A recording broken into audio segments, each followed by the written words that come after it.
Okay, it looks like we are live on Facebook as well as on Zoom, and we have a few people joining us. Welcome, everybody. I'm going to get started today. We are putting together a unique set of content for you all.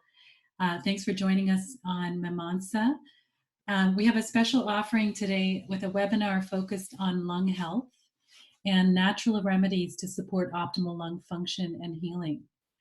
I'm your host, Dr. Mima Geere, and joining me today is Rebecca Thieneman, registered dietitian and mind-body expert in Mimansa. And we're sharing with you some holistic healing practices to further support you all during this challenging time. We've both found these practices to be very beneficial for lung health when we're working with our patients, and we hope that they will also add some healing benefits in your life as you're going through all of this with the coronavirus. I want to start first by just pausing and taking a note of where we are right now with this virus.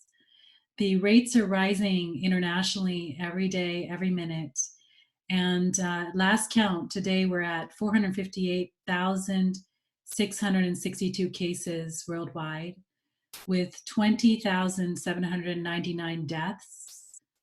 And the silver lining in that is that there are 113,000 cases that have actually recovered from the virus. That's a really humbling number. And for anyone still thinking that this is not something to be concerned about, I'm sure you're rethinking your position at this point. But you know, for many of us that are hearing these numbers, we are wondering how can we be part of that recovery, that silver lining, those 113,000 cases that have recovered. But on top of all that, the staggering rate of infectious cases is also, this is a time of isolation that we're being asked to perform. We're being asked by authorities to remain completely isolated by ourselves to protect not just ourselves, but also protect each other. But during this time of isolation, I think there's a lot that's coming up for many of us. And it's a time of really facing inwards and really tuning in to what's happening inside. It's often invoking a lot of fear, obviously, for those of us that are watching the media, that are following social media. There's a lot of fear everywhere. There's anxiety everywhere. And in many cases, where it's invoking a lot of unhealthy emotions, as well as unhealthy eating behaviors that are coming up and causing a lot of imbalance in us. So this isn't just at the individual level where each of us are possibly doing things that aren't necessarily as beneficial for our health as we would be otherwise, but it's also happening on a macroscopic level where, as a society, as a world, we might not be making decisions that are completely healthful during this time of crisis. For example, science is discovering that the virus itself is stable for hours on surfaces. So, for example, plastics and stainless steel, the virus has a propensity to actually last and be stable longer, according to NIH data that was released a couple days ago, on plastics and stainless steel over things like cardboard and copper, where it actually lives for shorter periods of time. This is what the studies are showing. Yet when you look at the human behavior, the response to that, and the effects of the infectious disease regulations, is that we're actually moving towards more single-use cases where we're using single-use plastics. You see more and more people that are going back towards the use of plastics and single-use cups. If you look at Starbucks, for example, that is no longer using reusable cups or reusable bags. So how do we balance all this? What can we learn from this behavior, from the balance between sustainability and environmental consciousness, while also protecting ourselves and our loved ones? I think what's coming up is that there's a need to really look at both sides and look at the balance between this extreme sterility and the knee-jerk reactions that we're having to waste, and then move more towards a balanced and intelligent approach where we want to look at what's both good for your health and also at the same time what's good for the earth. So I'm going to move on to really getting into some of the content here that we're talking about today and reintroduce Rebecca. Rebecca has been a partner at Mimansa as well as a co-creator of our program called the Kosher Program, where we're bringing food and nutrition into a healthcare environment. Rebecca, I think you're on mute. Thanks, Mima. Hi, everybody. Great to be with you all today. And certainly, as Mima has alluded to, we are in unprecedented times and in the face of the unknown and all of the inner experiences that it can bring, we also have this immense opportunity to choose how we engage and respond. We have, through this unexpected moment of collective pause and pandemic, the illumination of the great need to prioritize self-care and holistic well-being, as well as the invitation to go more deeply within. And in this moment, we each have personal responsibility and agency to choose our fate, so to speak, through the ways that we care for ourselves and each other, from which all of our acts of service in this life will extend. Our orientation is our power. And as we shift into harmonious relationship with ourselves, as we choose healthy orientation, we align with all of life in a more harmonious way, and also with our inner compass, which is fully equipped to provide us with clear direction. So I'd like to take a moment to guide us towards the center, towards an orientation of this center, you might call it, or maybe you know it as something else, the source, maybe the essence. There are all different words that you may feel more resonant for yourself. Though, consider what that place, whatever you call it, and let's take a moment, as I'm doing every day myself, to choose this orientation of creator consciousness, of being able to come from this place of origin in our daily life. So starting out, closing the eyes, sitting upright in spine, letting the face soften, and beginning to shift from outer to inner focus, from mind into body. And you might find heartbeat as a tool to help you. You could also simply observe the natural flow of the breath as it's moving in and out of your body. We're shifting from talking, from noise to listening, to silence, from this state of output to receptivity.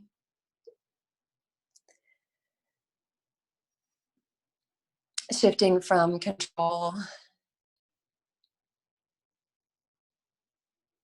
to sovereignty.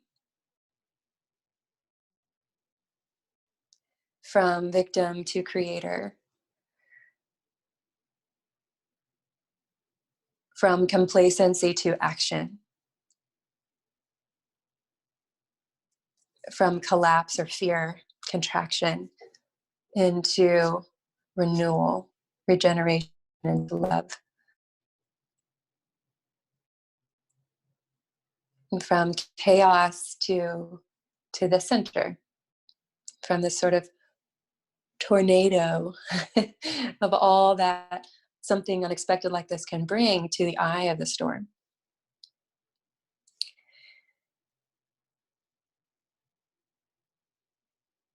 Just taking this moment to feel the center, the source, the creative spirit, the origin, however you know it to be true. And notice what it feels like in your body to choose this orientation.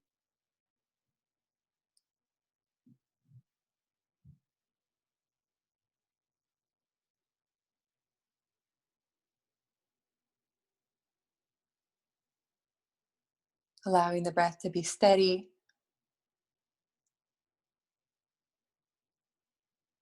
reaffirming a sense of anchoring, groundedness into this center, this experience of becoming awareness itself now from this grounded, centered place of origin. Can you take a moment to witness the landscape around you, within you,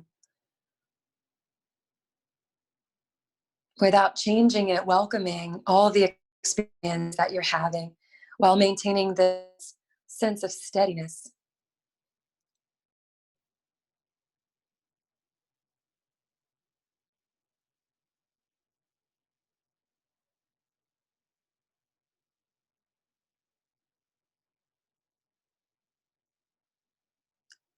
Noticing where you feel this in your body.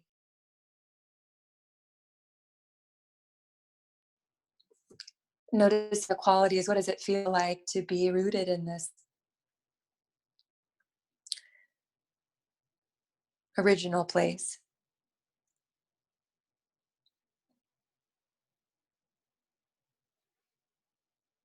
And then we can contemplate from this orientation, what is it that we might like to create today for our well-being, for our health, for our friends, our family, whoever it is that you might be in service to in your life right now.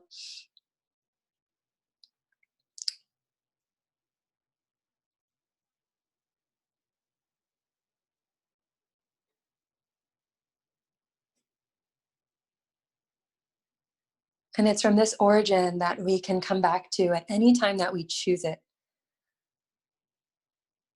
that we can decide and participate in the process of how we'd like our energy to flow, how we'd like our actions, our words, our thoughts to emanate out from the place. So just taking another moment to feel it as a practice, because I know I'm human just like all of you, and I know it's easy to get caught up in the minutia. It's easy to get pulled in so many different directions and to get caught up in that swirl of life. Have this intentional moment and practice to be able to shift our orientation again and to come back to this vast, still, open, aware center.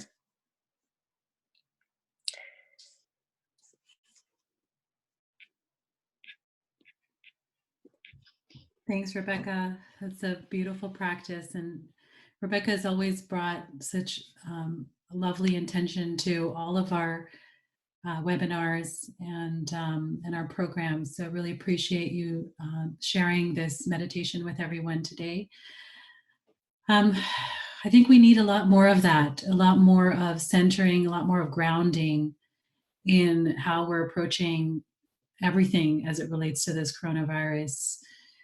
As we know, the studies of the SARS-CoV-2 virus is showing that it's attacking our lungs, and it's even replicating within the lung tissue. Some of the early BAL studies, the bronchoalveolar lavage studies, are showing that it is replicating within the lung tissue. And so we have focused this webinar specifically on lung health for that intention, to really help those of you out there who might be at increased risk. Maybe you have a autoimmune condition or a lung condition, and so you're worried about your health, or you might be just trying to prevent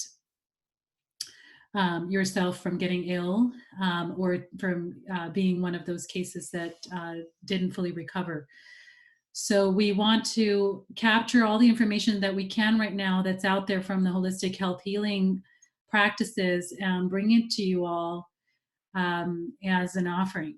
And so as a follow-up to this webinar, for those of you who have registered, you will be receiving more information, including some videos of our lung practices, as well as a recipe, and also follow up to this, the content in here, if you'd like to review it later or share it with others.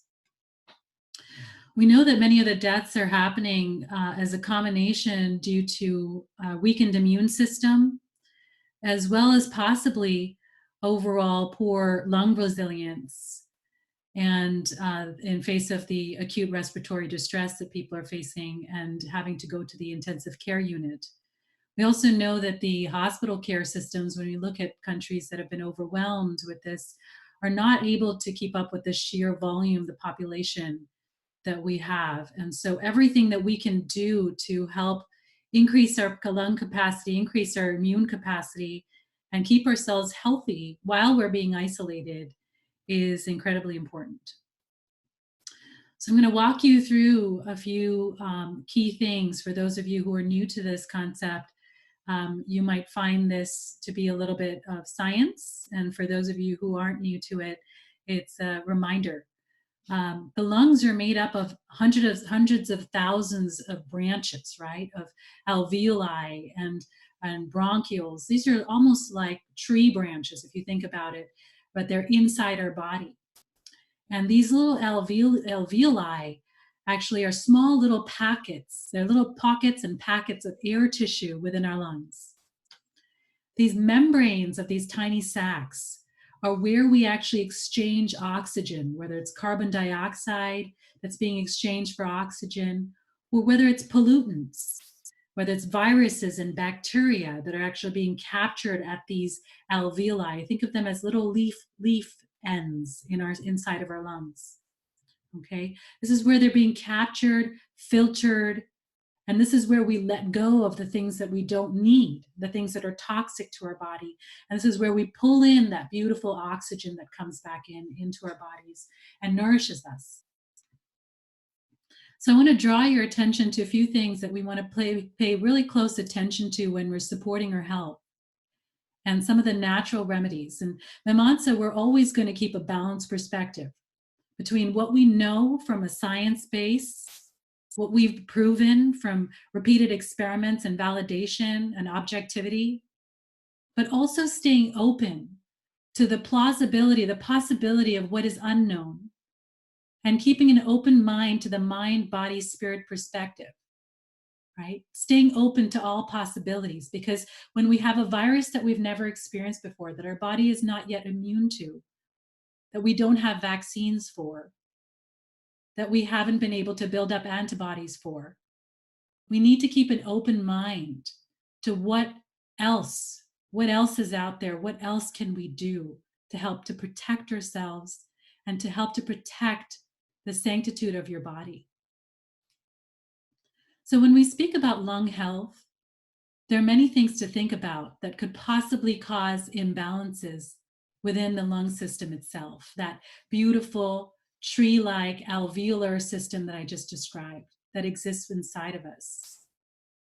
And often a functional approach can really help look at the root cause and start to think about ways in which we can integrate all the wonderful holistic practices, food as medicine, Ayurveda, all the things that these practices have to offer, plant medicine, and how we increase our lung capacity.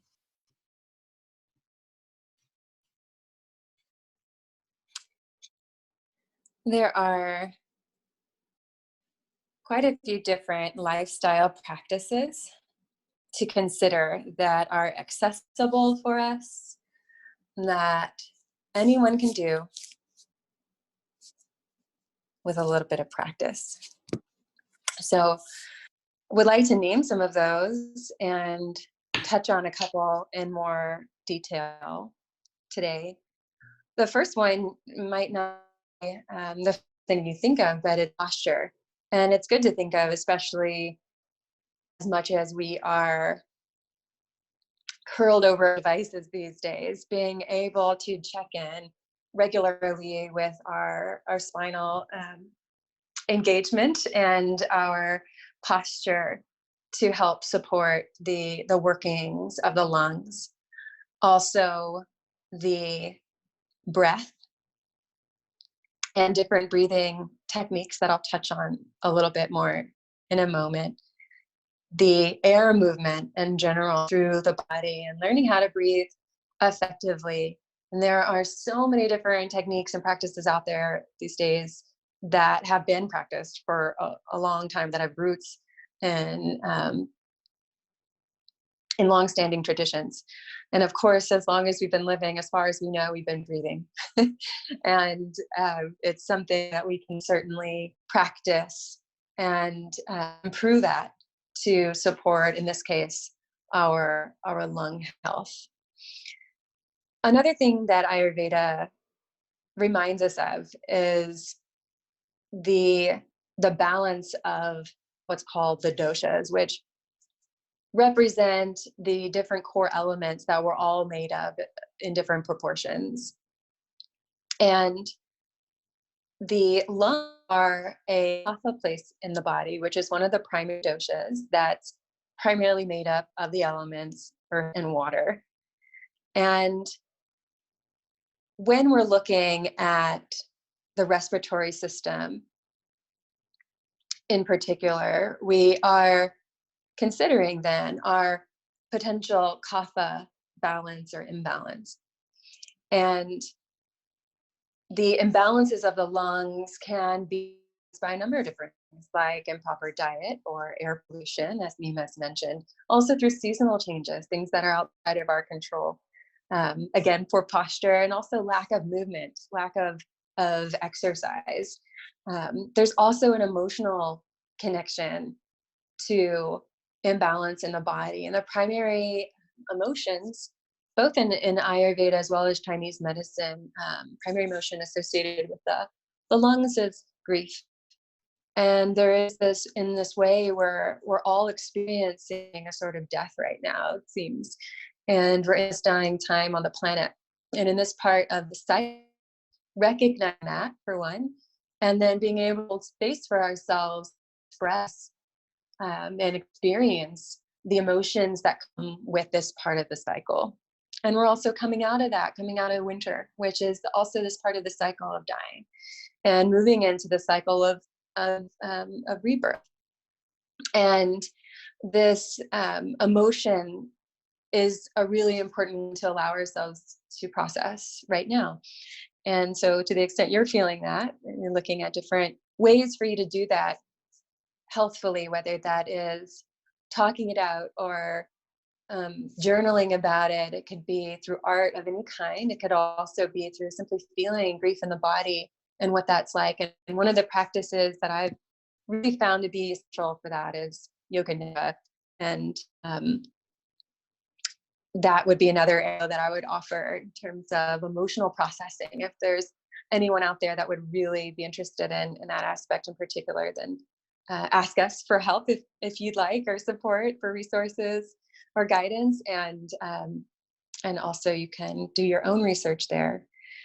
Mima will speak a little bit more to dietary recommendations, but in general, when we're looking to balance kapha, to reduce the manifestation of kapha in the body, we're making some changes, like eliminating if possible dairy, by avoiding high fat, fried, heavy foods, reducing animal-based foods, by increasing warming foods, digestive spices included in that, by eating less in general, and drinking less in general, and also by having more of our food to be consumed when our inner fire is at its peak in midday.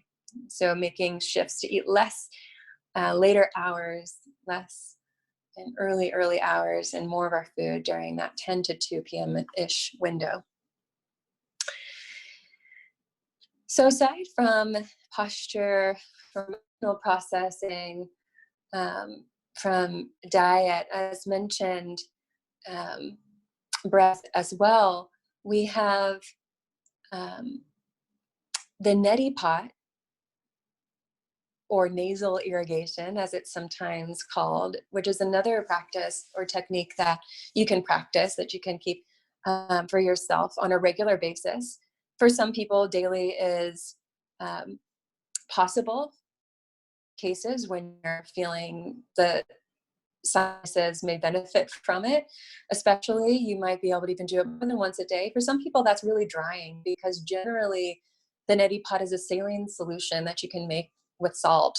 that can be drying for the nasal passages and might be every other day. And so really listening to your own body as you adopt some of these potential practices.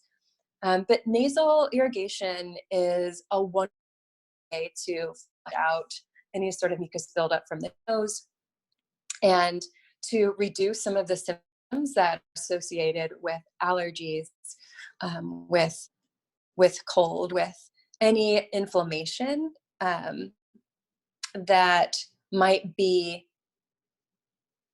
being caused from pollution to the nasal passage. So we'll provide some simple guides for the neti pot as well, but quite simply, I would just recommend a half a spoon of salt for each cup of water. And generally 2 cups of water is enough for me. Sometimes I do a little bit more. And if it's your first time, giving yourself a little bit more to work with. And the salt will change the viscosity of the water as well, make it a little bit easier to work with. And we'll provide some instructions for you to give this one a try, as well as some easy breathing exercises to work with that will also help clear the airways. And breathing is this amazing tool that can bring us into balance in different ways depending on how we need it to function for us. And so there are, for example, breathing exercises that can help amplify heat in the body, which can be nice for detoxification. There's either other techniques that can cool the body, and that can be really nice when we're feeling too much heat building in the body. Maybe we're agitated and we like to cool ourselves. There's techniques for that. There are balancing techniques, grounding ways the breath can function for us. And so we'll be providing some simple videos for you to give some introductory breathing exercises a try. And I, again, look forward to continuing to support you with some of these accessible tools right now. Maybe you don't have a neti pot, but hopefully that feels accessible for you to be able to acquire if you're really interested in that. And if not, there are ways: moving your body, breathing, working on your posture, meditating, orientations that help to reset your manifestation and the way that you're showing up in your life are some other tools that you can work with, as well as some of these dietary recommendations that Mima will now speak a little bit more about. Thank you, Rebecca.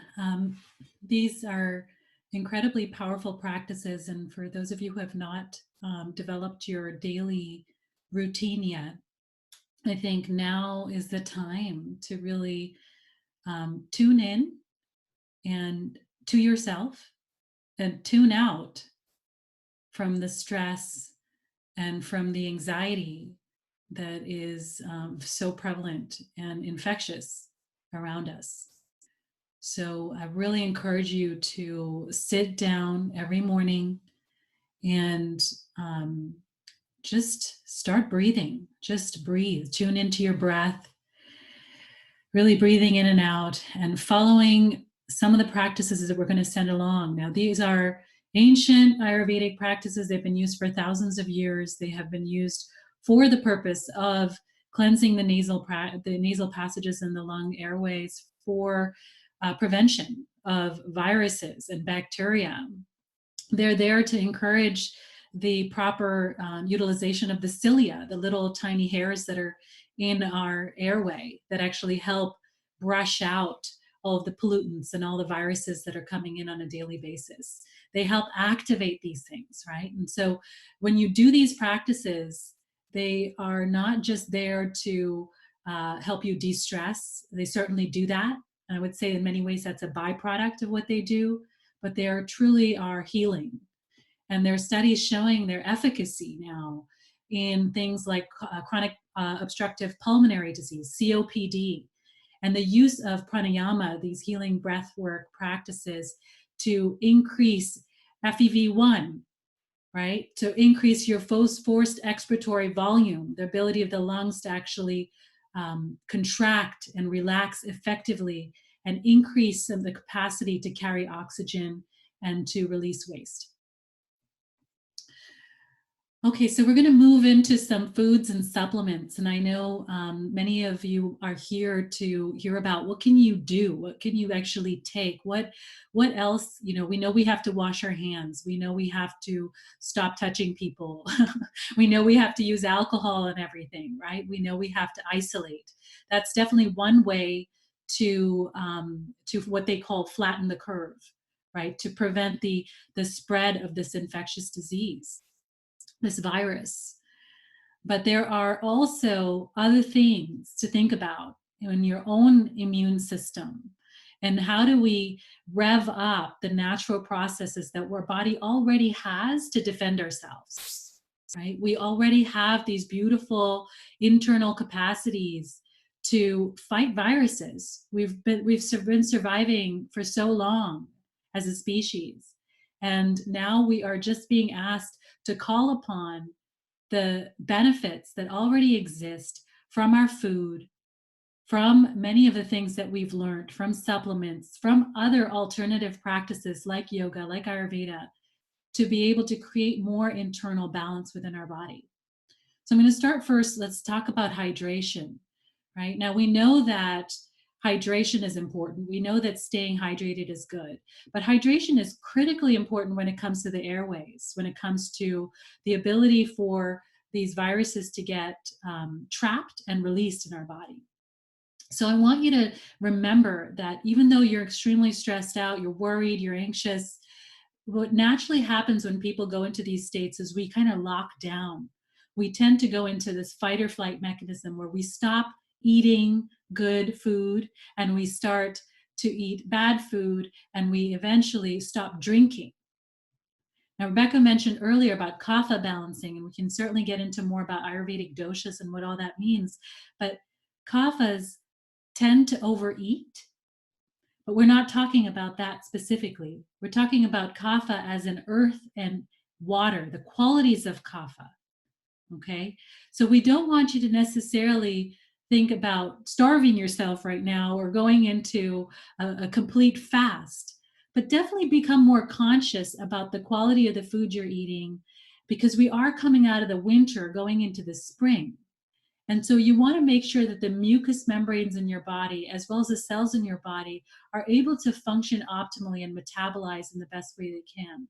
Staying hydrated with water, with a good source of non-toxic water, is a great idea right now. So think about how much water you're drinking every day. Are you getting close to 80 to 100 ounces of water every single day? That's extremely hard to do, right? You need to actually build a level of consciousness to carrying your water bottle with you. And in this case, I would say get yourself maybe a copper water bottle, right? Because we know what's happening with this virus is it tends to stick to plastic. So get yourself your own reusable copper water bottle, possibly, and keep that with you. Drink 30 ounces at a time, maybe 2 or 3 times a day. Okay, you can even make it warm water as you're coming out of the winter, going into the spring. Many people aren't that interested in drinking something ice cold, which is actually beneficial to move away from that ice cold concept into more warm water for your body. This will also help release some of the kapha generating qualities that have accumulated. The other thing is ginger, right? So ginger is extremely balancing to the kapha dosha. Again, we're coming out of the winter. So we want to activate many of the properties, the anti-inflammatory properties that are coming out of the ginger, to help eliminate some of the pollutants and the toxins that are in the lungs. We know from studies that the lungs actually benefit from anti-inflammatory foods. And ginger has a very strong anti-inflammatory property that it's very protective for the body. So adding some warm water and ginger into your daily routine, maybe the first thing you do when you wake up, have a big cup of water, have some fresh ginger in there. It's a natural decongestion, so it'll help you when you're going into some of the things that are coming up in your body during this cold and flu season as well. The other thing from a food perspective and kapha balancing is chili peppers. The chili peppers have traditionally always been used in Indian cooking, but they need to be balanced. And when you think about chili peppers, there are wonderful qualities inside the chili pepper itself. But specifically, capsaicin is the ingredient that has been studied quite extensively in medicine, and its efficacy as a food as part of medical treatment. We know that capsaicin, which is found in chili peppers, can improve the overall blood flow in the body. We also know that it actually stimulates mucous membranes and fights against infections. Okay. Now, that doesn't mean that if you can't handle a lot of chilies that you need to go out there and start having a bunch of chilies, right, as part of your everyday diet. No.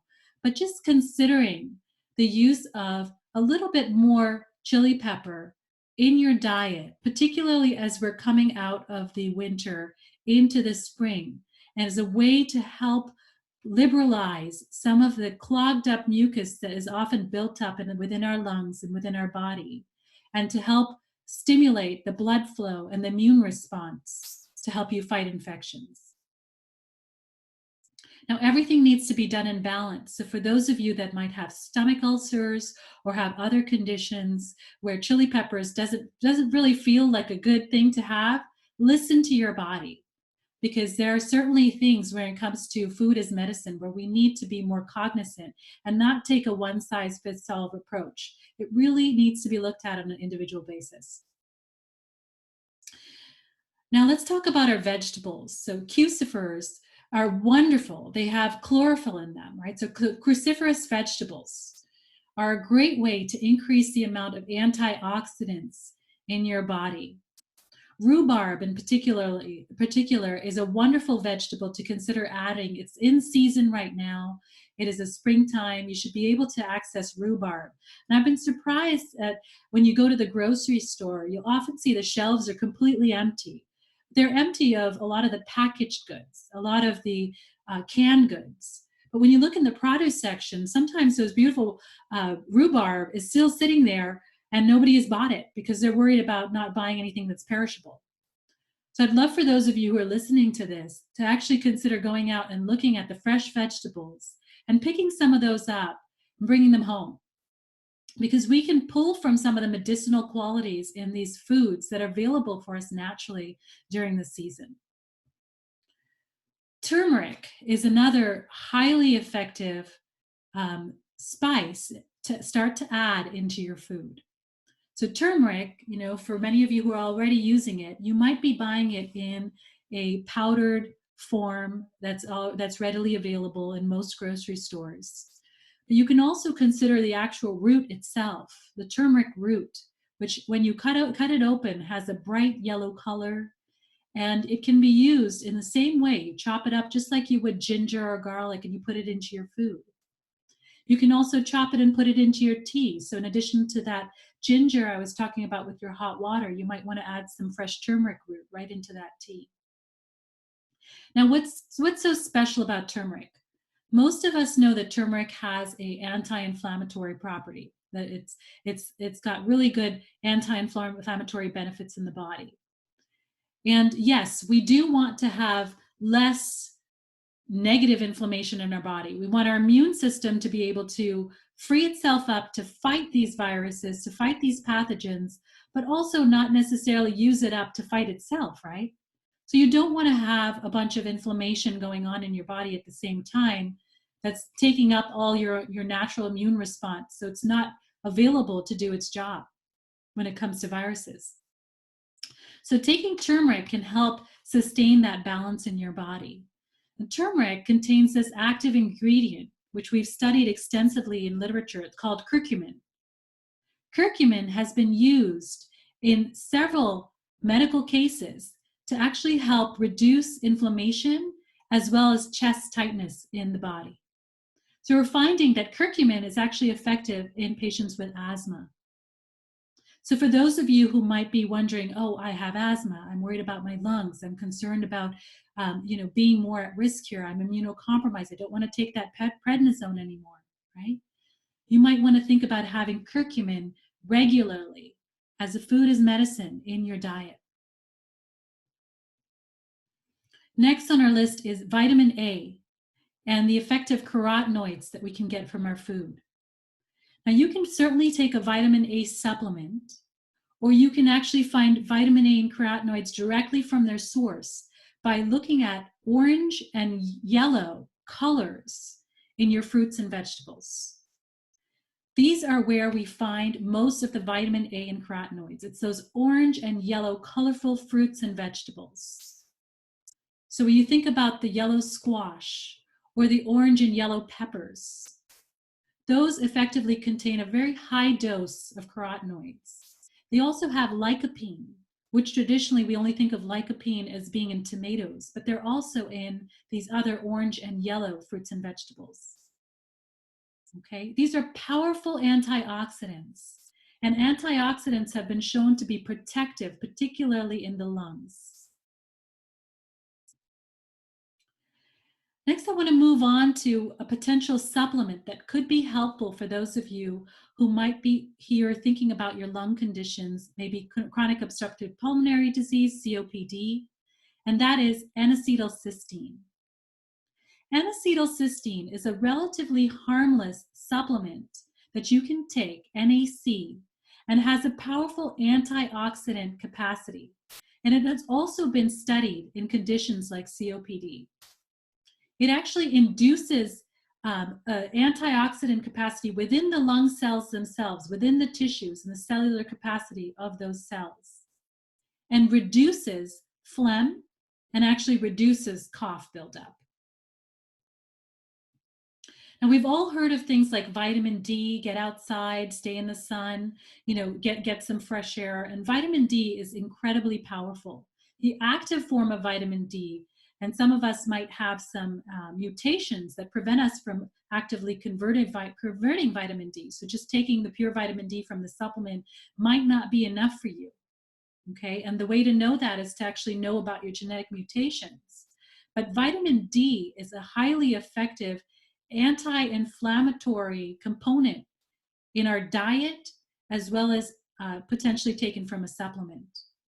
We know that people who have autoimmune conditions, when they take vitamin D, they actually see tremendous benefits and often settling down of those autoantibodies, those antibodies that are attacking their own immune cells, just by taking vitamin D. Not to mention the effects on depression, the positive effects on all cellular functions in the body. So vitamin D is one of the best studied vitamins so far when it comes to adding a supplement into your body. And I'd recommend for those of you who aren't currently taking vitamin D to consider adding that as part of your daily regimen. Now, CoQ10, we've all heard about CoQ10 from the heart function standpoint, but I want to also introduce CoQ10 here as a potential supplement to support lung function, because CoQ10 actually helps improve oxygenation at the cellular level. Okay, so those little tiny alveoli we were talking about earlier and the cellular capacity that's needed for each of those cells to function optimally, we can take CoQ10, whether it's from our food sources or from a supplement, to actually help improve the oxygenation. I want to also introduce the concept of mushrooms, because mushrooms have been used in traditional Chinese medicine for many, many years and have incredible healing benefits. But they're also used in chronic lung disease. Particularly cordyceps extract is a helpful addition to your pantry to potentially consider adding into your daily regimen. So we've talked about carotenoid-rich foods like orange and yellow peppers. You'd also want to consider adding sweet potatoes. Leafy green vegetables often have a rich source of carotenoids. And then there's also quercetin.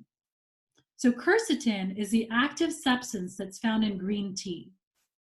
So I'd probably encourage you at this point, for those of you who are drinking coffee on a regular basis, maybe 2 or 3 cups a day, to consider switching to green tea, because green tea actually has this wonderful natural capacity to heal. And this quercetin that's naturally contained within green tea can actually have a direct effect on your lung function. Now, as part of the follow-up that we send to this program, we're also going to be sending you a few other things that are sort of controversial on the evidence spectrum.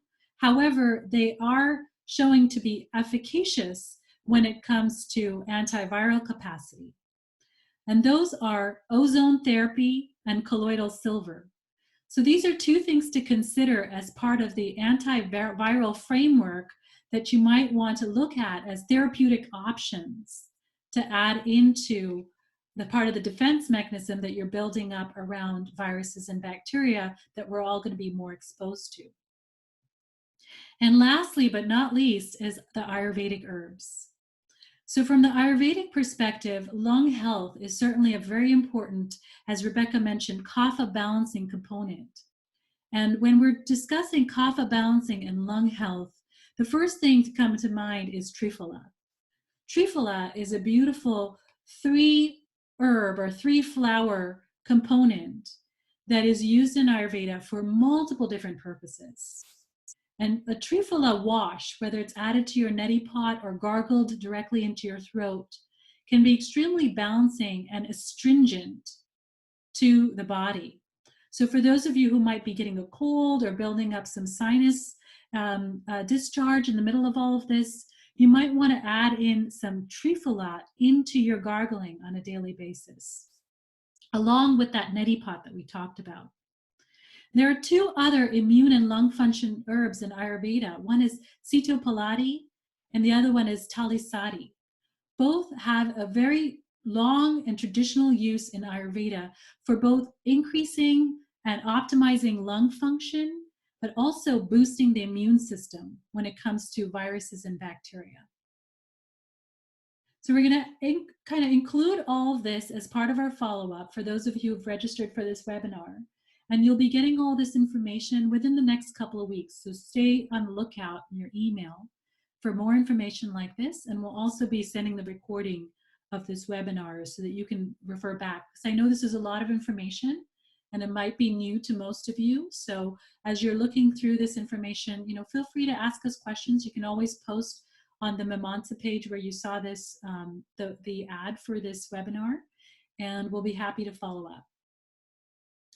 I had a couple questions come through a little earlier that I wanted to respond to. And for those of you who have been listening to this webinar, first of all, thank you. We've got about 5 minutes remaining. And if you have any questions that you'd like to ask, please feel free to post them right here in the chat box, and we're happy to answer them. Or if you think about them later, you can send them to us, and we're happy to do this again or review some of those questions and send you the responses.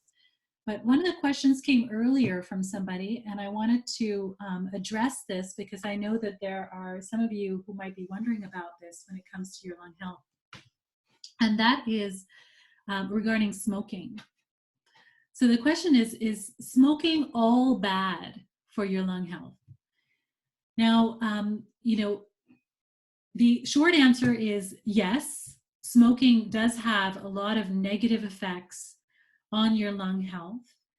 And smoking tobacco in particular has been studied quite extensively to ad nauseum because of the research that's been done around cigarette smoking, right? And the question is more along the lines of traditional use of tobacco and whether or not that has healing properties or whether that could actually be beneficial to the body. So I want to just pause and say, yes, we are always coming at every question here with an open mind and looking at what exists in the current literature and in the research, also with an open mind, but keep staying open to other possibilities and other benefits that could come from things like healing practices involving tobacco, for example. So tobacco does contain nicotine, which we all know is highly addictive, right? And so it really comes down to when and how often you're using that tobacco. So in the ritualistic setting, there's certainly balancing effects of using a plant with others, for example, right? That can actually activate certain properties of that plant and of the other plant that you're using in conjunction with it. So when you're using something like tobacco in that setting, like a spiritual setting, it can be actually co-activating and have more of a spiritual overall benefit to the body. We haven't studied that specifically. We've only studied it in its use outside in the form of cigarettes on its own, right? And in that setting, like any other toxin, it does have carcinogenic effects on the body. We know that it does damage the cilia of the lungs, right?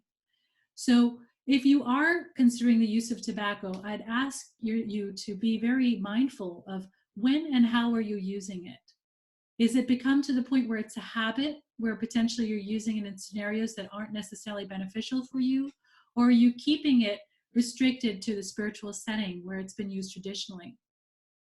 So right now, at a time where viruses and bacteria are, so prevalent, pathogenic viruses particularly are so prevalent, we need to do as much as we can to keep our cilia, those little hairs in our lungs or in our airways that are helping keep these viruses out, as healthy and active as possible. So for those of you that do need to use the tobacco ritualistically, I think really consider practicing some of these breathwork exercises that we've talked about, and including some of these additional food as medicine supplements that we've talked about as part of your daily routine to help create that internal balance in your overall lung function.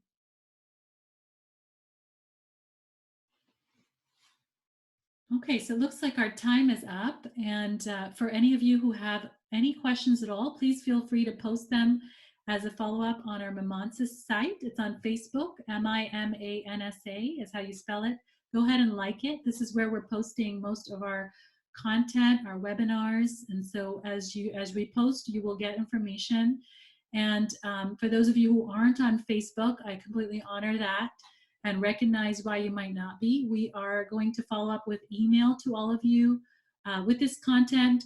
This is not proprietary by any means. You can share it with others. You can pass it along. And we hope to do more of these for you all in the future. So I want to thank Rebecca for her beautiful meditation and all of her insights around the mind-body approach and food as medicine. And thank each of you for joining us today. And I want to really wish you all so much love, so much support during this challenging time.